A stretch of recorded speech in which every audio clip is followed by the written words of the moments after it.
It's time for the Brouhaha Sports Show. Brouhaha Sports with award-winning sports writer Dale McKee and co-host Marshall Wood. Talking sports with the legends of the game and famous sports personalities. Brouhaha! Now to Marshall and Dale with tonight's guest. Good evening, everyone, and welcome to the Brouhaha. Marshall Wood and Dale McKee. Dale McKee. Marshall Wood, nice to meet you, sir. Your name, please? Well, it's actually spelled a different way than McGee. It's McKee. Oh, McKee. Yeah, okay. yeah, McKee. Yeah. Yeah, okay. M-C-K-E. Well, you know, one thing about getting my age, remembering a little bit, and meeting new friends every day. So it's very nice to meet you, Mr. McGee. Yeah.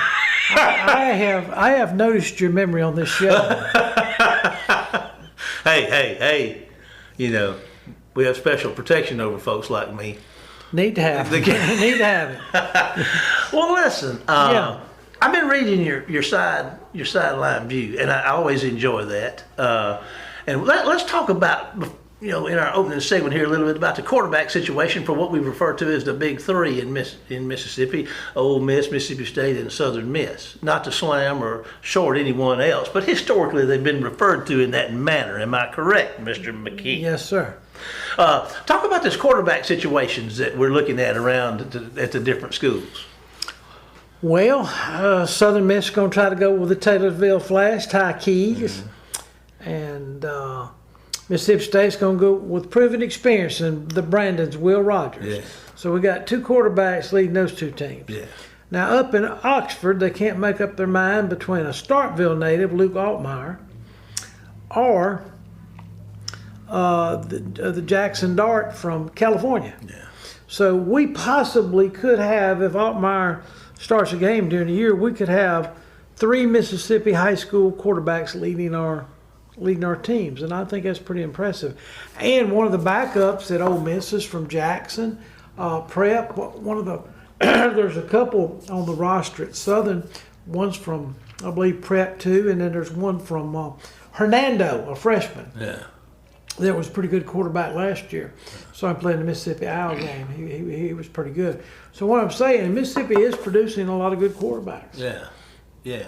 Well, I believe, did you say this, or did I dream this, or maybe I'm just a mind reader here, but did you say, because you're talking about my memory, that all three of our quarterbacks could be from Mississippi? You just said that, didn't you? I just said that. Isn't that amazing? Has that ever happened?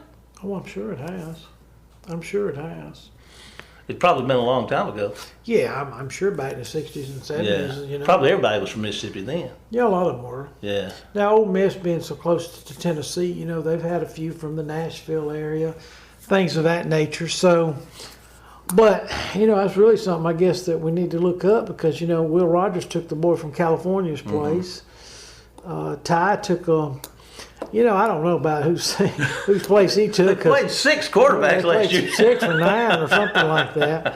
And I thought Will Hall, to me, by doing that, he changed his team to give him a chance to win. And actually won the last couple of games. Yeah. So that tells me what kind of coach Will Hall is. Yeah, I like that. He's pretty shrewd. Yeah. Hey, I'm going to do what gives my team the best chance to win. Yeah.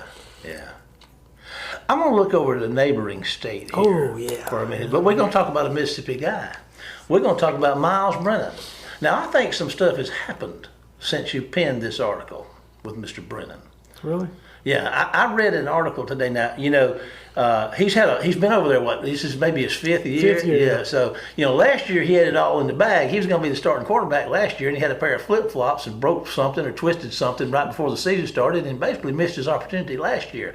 Now, I read an article today, mid-morning, and I can't remember where it was, just a cursory glance, and it said that he had quit playing football. They had told him he was not going to be the starting quarterback, and so he said he just wasn't going to play anymore. I don't know if you heard that or not. No, I haven't. I have a real job that, you know, I'm not able to get on social media like you are. Oh, yeah. And look up things. You know, I have a real job. Oh. I don't know if you've ever had one like that, but you really don't. A real job? Yeah, you really don't have time to go on social media. Are there things? I hope people are listening to that I work with, you know. But anyway, Old Miles, he's had a tough time at LSU. Well, he's a big kid. He's like 6'4", 225. Yeah, I didn't realize he was that heavy. I thought he was slim. That's what his stats say. Yeah. So he's probably beefed up. But he even committed to Florida, and Brian Kelly talked him into coming back.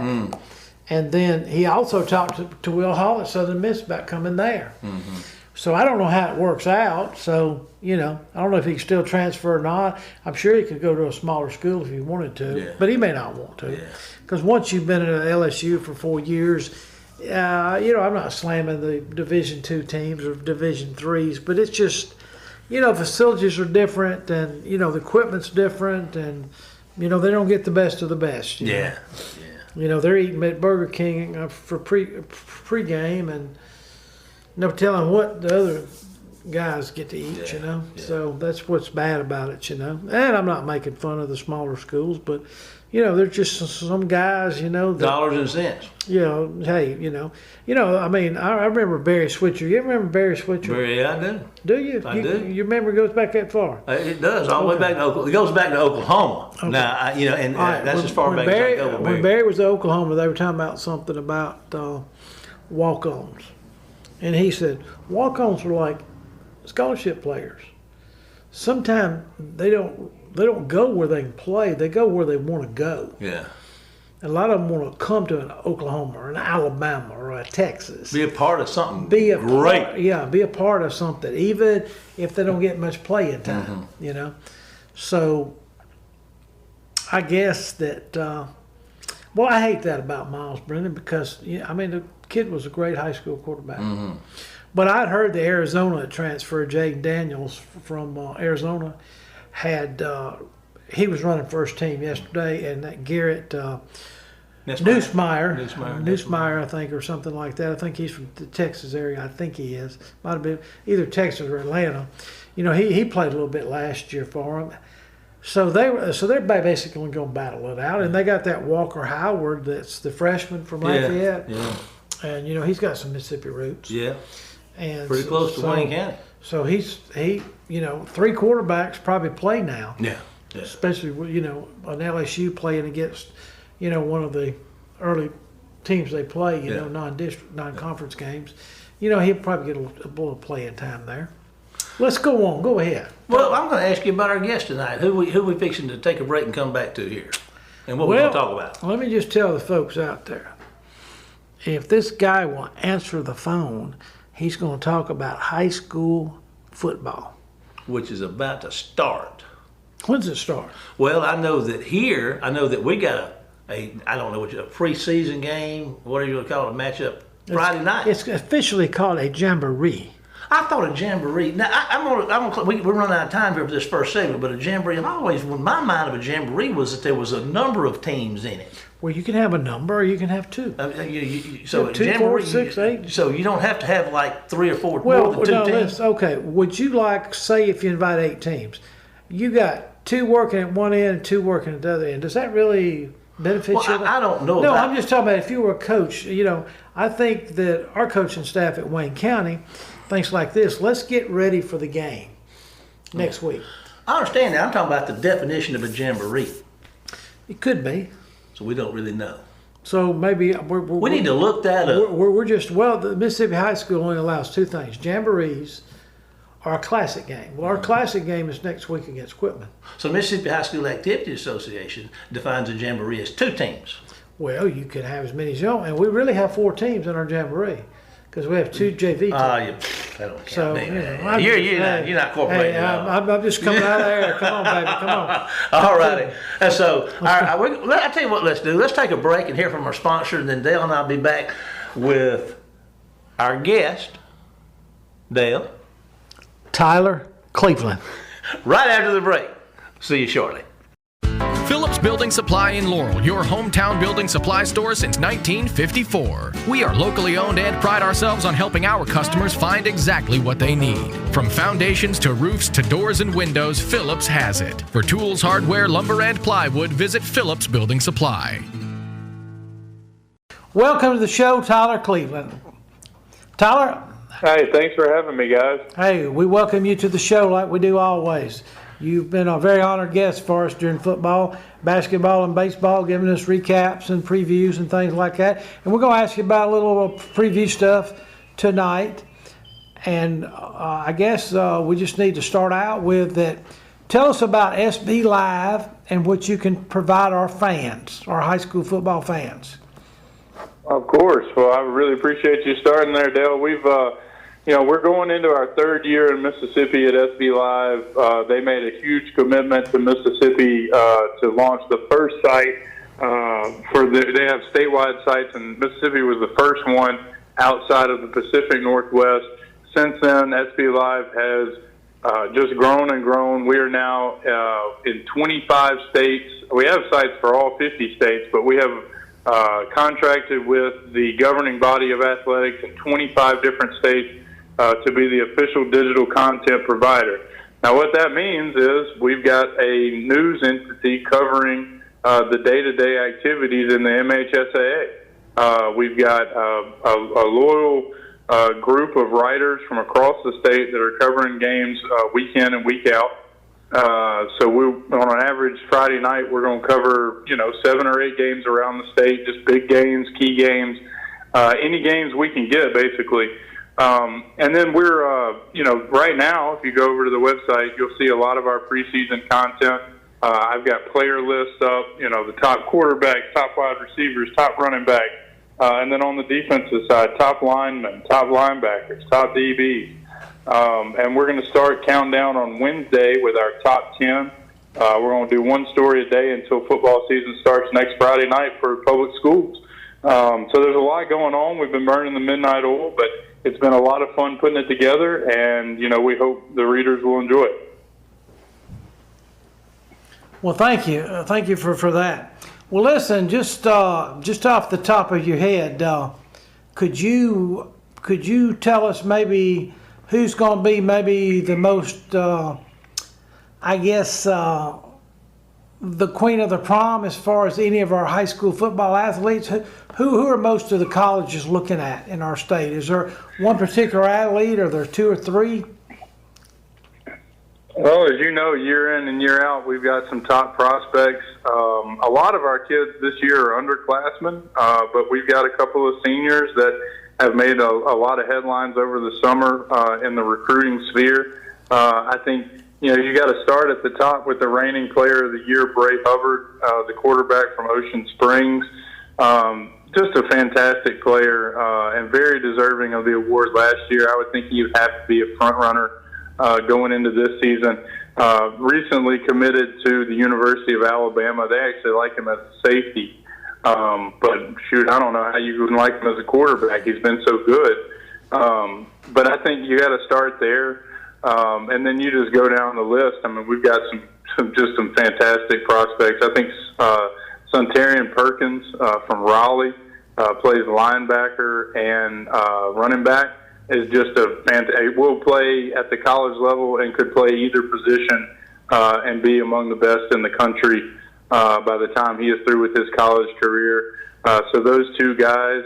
I really like the running back from Meridian, Daniel Hill, who is only going to be a junior this year. Boy, if you guys have seen him, then you already know. He is the closest thing to Deuce McAllister that I have seen on a high school field since Deuce. He is a really, really good athlete, and I'm expecting big things out of him. I don't want to take up too much of the segment with it, but, I could go down the list all day. We've got a ton of good players here. One I'll give you before we move on that isn't on a lot of people's list is Scott Central quarterback Quez Goss. You saw last year at the state championship the show he put on. He is just a fantastic player. He's only 5'11" and 180 pounds, so he does not have a slew of college offers, but he is lightning in a bottle and one of the most fun players to watch in the entire state. He definitely was. He was exciting to watch, and boy, the Scott Central Rebels, they put a lot of points up on that board last year, if I was correct or not. Yeah, they just about broke a record, and I wouldn't be surprised if they break that record this year. They're going to be good again with him coming back, and just what they've put together there is really special. They've kind of taken up the mantle that Taylorsville had in 2A there for a long time, a decade or so, as being that team that you've got to get past. And I just, I don't know if any team from the North is going to be able to challenge them in the state championship. But I fully expect them to get back there. Well, listen, let's just start at like at 1A. A lot of people are picking the Bay Springs Bulldogs because they're loaded with some pretty good athletes for a 1A school. Who would be their main competition this year? Man, that's a great question. It doesn't look like a really deep field in 1A, but I will tell you this: I'm never counting out Lumberton. I'm going to put them, near the top of the list every year until somebody proves otherwise. They had a season last year that was riddled with injuries and suspensions and stuff. I feel like if they stay healthy and eligible the entire season, that year in, year out, they're going to have enough athletes down there to compete with just about anybody. And then you got to look, at the teams that have been around the top. I mean, at Biggersville, Tupelo Christian. I mean, these teams are waiting to take that next step and kind of, get in the mix there. But until further notice, it's going to be Bay Springs. I mean, they have got the most talent coming back. They've got enough talent to compete in 3A. I'm just going to go ahead and say it. So I think that they're the odds-on favorite to win it. Well, don't Bay Springs and Raleigh tee it off in the first game? They do, and it's going to be a great test for Bay Springs. How will they handle Sunterian Perkins? Because I'm telling you, the guy's a load. Some team in the SEC is going to be dealing with him week 1 next year, so it's a tall task for the Bulldogs. But a great measuring stick for them and a chance for them to put up a huge win in week 1. So at one time, Perkins was committed to Ole Miss. Is he still committed to them? I believe he is at the moment. Who knows with these kids and the recruiting? It seems to change day by day with so many kids, but I think he still remains committed to Ole Miss. And, if he goes there, he will have a big impact on that program. Yeah, I guess that NIL money changes some minds sometimes, doesn't it? Apparently so. And I want to say this, guys. People associate the college with the transfer portal now as much as anything because it's so prevalent. Yeah. I want you to know the MHSA processed 2,500 transfers for high school students in the last year. So it is not just at the college level. These kids are transferring, looking for playing time while they're still in high school. Parents are digging deep into the pockets and doing anything they can to get their kids exposure. So it is a top-down thing. It is not just from college football. We have got transfers galore. I had no idea it was that big. We're one of the smaller states, and if we got 2,500, Lord, there might be 100,000 transfers nationwide. More than that, maybe. No, there's no telling how many it is. But I was talking with Coach Neves at the MHSA about it a couple weeks ago. He said the number has grown exponentially, but here since, especially starting with that COVID season, that number has ballooned tremendously. Well, the one thing I remember about when they came out with the COVID the first time, and it came out during football season after that spring.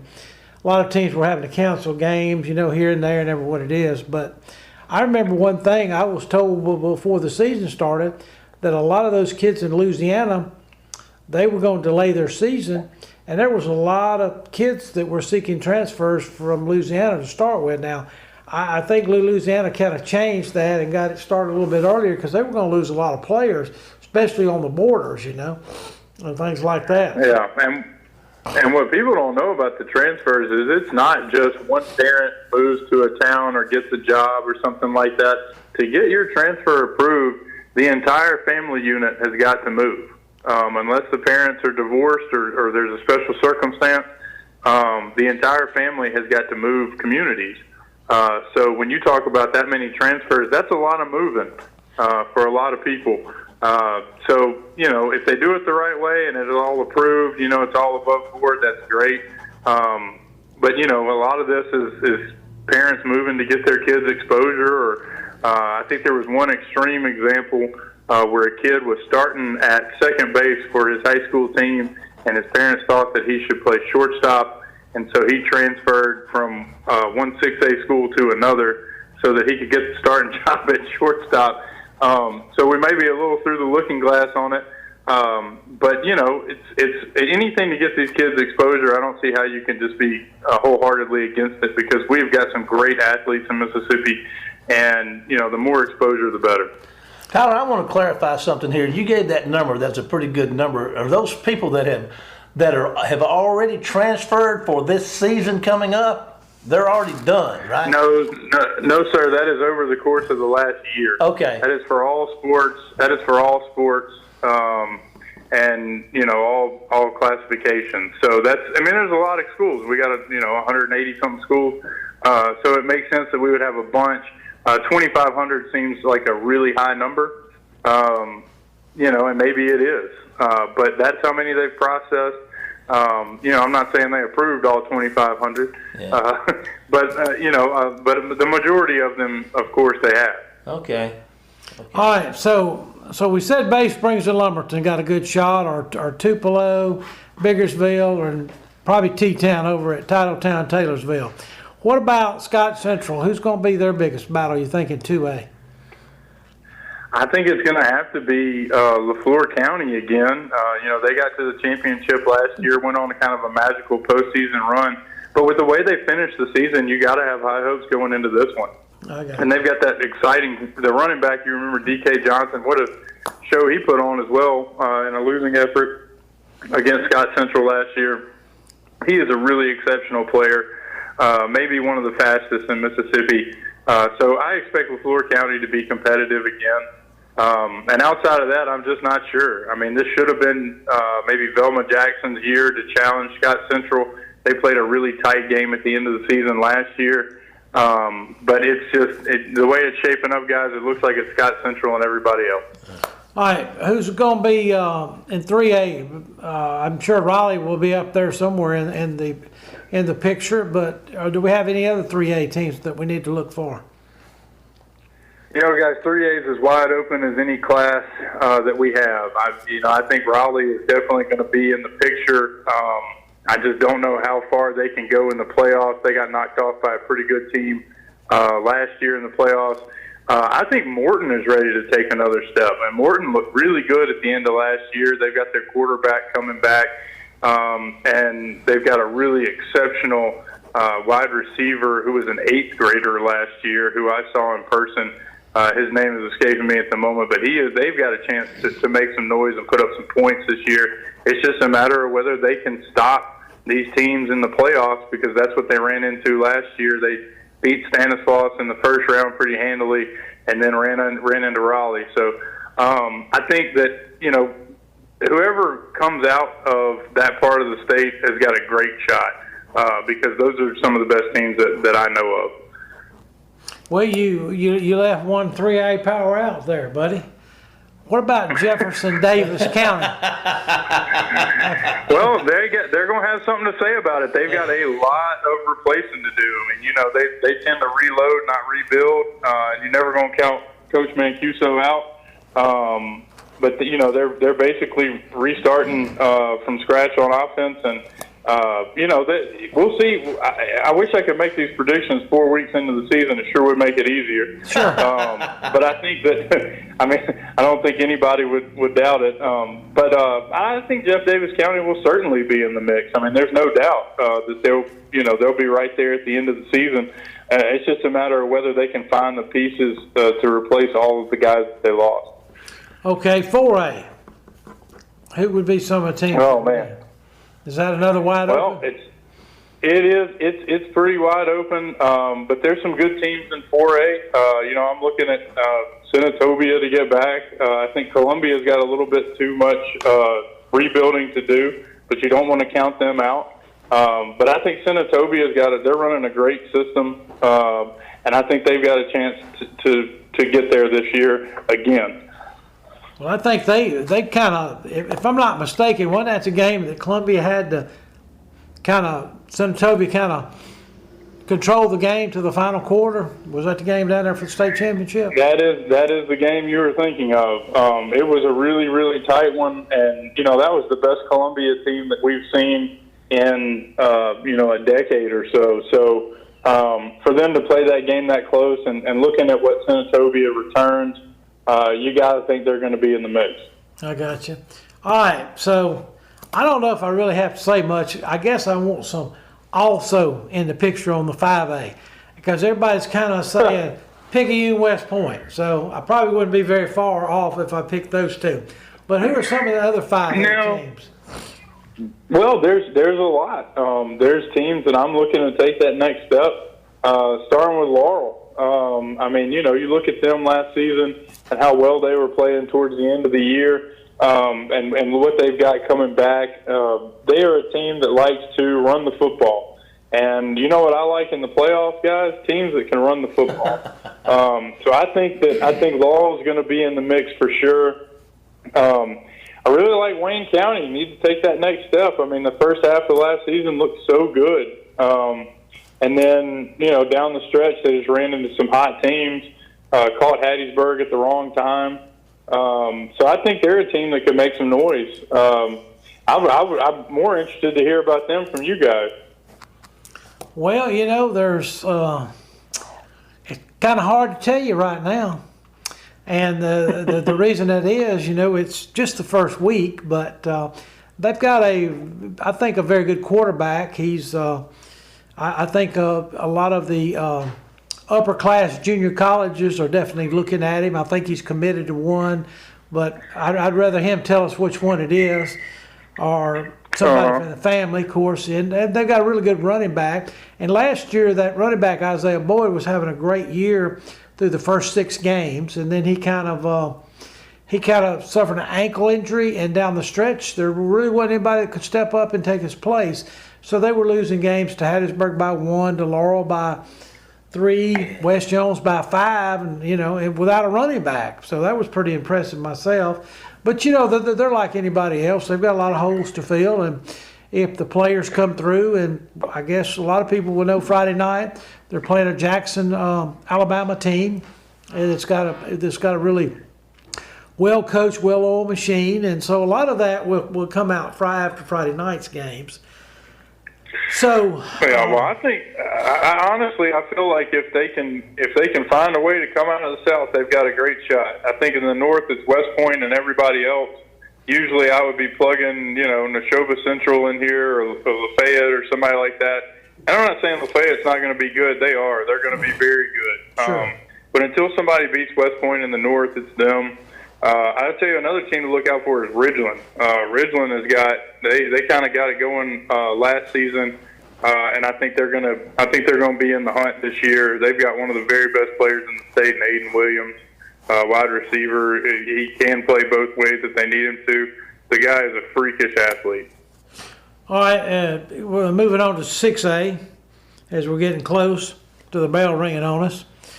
What about, is going to be a Brandon Madison Central rematch in 6A, and maybe a different team taking home the trophy this year? Maybe so. I've got Brandon slotted at number 1. I don't mind telling you. I've got them number 1 in the 6A and the Super 10 poll. They have a ton of talent coming back. They're another team that loves to run the football. They got a tough, gritty quarterback in Landon Barnes, and a defense that was super stingy until they ran into that Madison Central team in the state championship last year. I have got them slated number 1. I would not be surprised at all if they make it back. I'm sure Oak Grove and Ocean Springs will probably have something to say about that before it's over. But I think the Bulldogs are the odds-on favorite to get out of the South. In the North, not so sure, man. I mean, we've got Madison Central. I've got them slotted at number 2. They're the defending state champs. They've earned it. But, they replaced a lot of players on the defensive side of the ball, and one of their very best, Braxton Barney, hurt his, I think he had an ankle thing at one of these camps over the summer. Not going to be available to start the season, so we'll see how it goes for them. The other team to watch out for in the North, Oxford, where they look, They were the missing piece for them was quarterback last year. They got a transfer from Heritage Academy, who is supposedly one of the very best players in the state.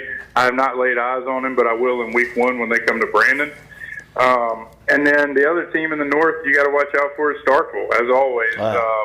Chris Jones has got it going up there. They've got a great quarterback in Trey Petty, one of the best players in the state. They got to return a slew of offensive skill position players and DBs on the other side of the ball. The big question with them last year was will they be able to stop the run in the playoffs? And they ran into a Madison Central team that could run it in spades, and it just didn't work out for them. So have they gotten bigger along the line? Will they be able to push people around come playoff time? That'll be the story on Starkville. Tyler, this is Marshall. We're getting close. We're about out of time. I want to say things. I say I've heard it said. It's not what you know. It's who you know. And we know you, and you really do a good job with this high school football and this other sports around. And we appreciate you taking time to be with us. I'm going to ask that you hang on with us. We're fixing to sign off, but hang on with us. We're going to talk to you a little bit, after the show. But I do want to say this: 4 weeks in, we're going to contact you. And we're going to get that update. We may not do a whole show on it, but Dale and I are going to put it in one of our segments, so you mark it down, brother, okay? I'm ready. Y'all give me a call. All righty. Listen, it's time to go. We appreciate everybody joining us. We appreciate our guest, Tyler Cleves, tonight. Remember that you can follow us during the week on Facebook at the Brouhaha and on our YouTube channel at, you guessed it, the Brouhaha. But now it's time to say goodbye, Dale. Goodbye, Dale. And we'll see you next week for more of the Brouhaha. Take us out of here, Jamie. Phillips Building Supply in Laurel, your hometown building supply store since 1954. We are locally owned and pride ourselves on helping our customers find exactly what they need. From foundations to roofs to doors and windows, Phillips has it. For tools, hardware, lumber, and plywood, visit Phillips Building Supply. You've been listening to the Brouhaha with Dale McKee and Marshall Wood. Heard Tuesday evening, 6 p.m. on WABO. For more of the Brouhaha, follow us during the week on Facebook and WABO.